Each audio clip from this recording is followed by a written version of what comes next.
શ્રી કૃષ્ણ, જય માતાજી। તો આજે આપણે સેવૈયા બનાવવાની છે। એના માટે સેવૈયા જોશે, ત્યારબાદ ટમેટું, ગાજર, મરચું, ડુંગળી, લીંબુ, પછી ઘી, નમક અને રૂટીનના મસાલા, ત્યારબાદ મેગીનો મેજિક મસાલો અને અડદની દાળ। અને આ સેવૈયા તમે લંચ બોક્સમાં પણ આપી શકો છો, સવારે નાસ્તાના રેસીપીમાં પણ ખાઈ શકો છો, અને સાંજની 5-6 વાગ્યાની ભૂખમાં પણ તમે આ રેસીપી ટ્રાય કરી શકો છો। તો સૌથી આપણે પાણીને સાઈડમાં ગરમ કરવા મૂકવાનું છે। ત્યારબાદ આપણે એક કડાઈમાં ઘી ગરમ કરવાનું છે। ઘી ગરમ થાય પછી એમાં અડદની દાળ એડ કરશું, ત્યારબાદ એમાં આપણે હિંગ એડ કરશું અને ડુંગળી સુધારી અને આ રીતે આપણે એમાં એડ કરી દઈશું અને સારી રીતે મિક્સ કરી દઈશું।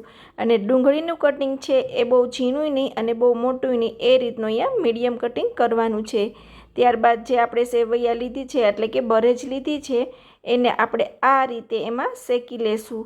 તમે અલગથી પણ શેકી શકો છો, પણ આ રીતે શેકશો તો પણ એ સરસ શેકાઈ જશે અને ડુંગળી અને ઘી, ત્યારબાદ આપણે આ જે દાળ એ બધો વઘાર કર્યો છે એ સારી રીતે એની સાથે મિક્સ થઈ જશે।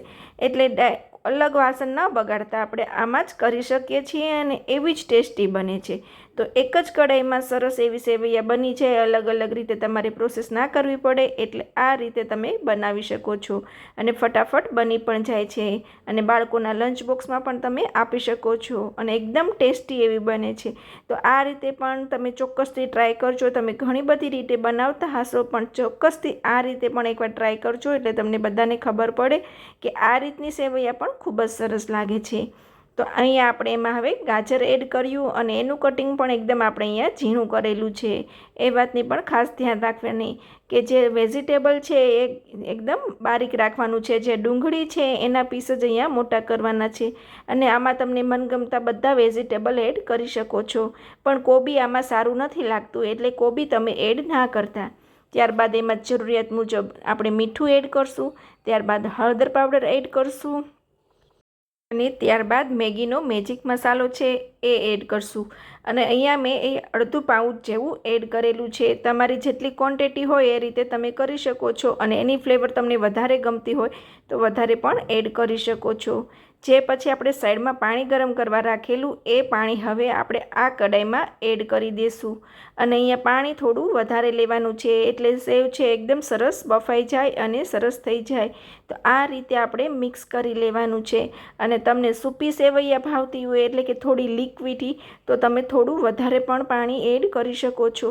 અને અમારા ઘરમાં તો બે સ્ટાઇલમાં ખવાય છે, થોડું સૂપી હોય એવું પણ બધાને પસંદ છે અને ક્યારેક થીક સેવૈયા પણ ખવાય છે।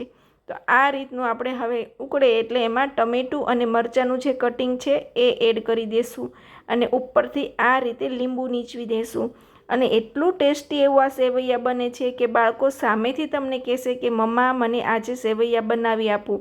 એટલું ટેસ્ટી અને એટલું સુપર બને છે અને ઘણા બધા આપણે વેજીટેબલ નાખીને બનાવીએ છીએ એટલે તે બાળકો એ બાને વેજીટેબલ પણ ખાઈ લેશે।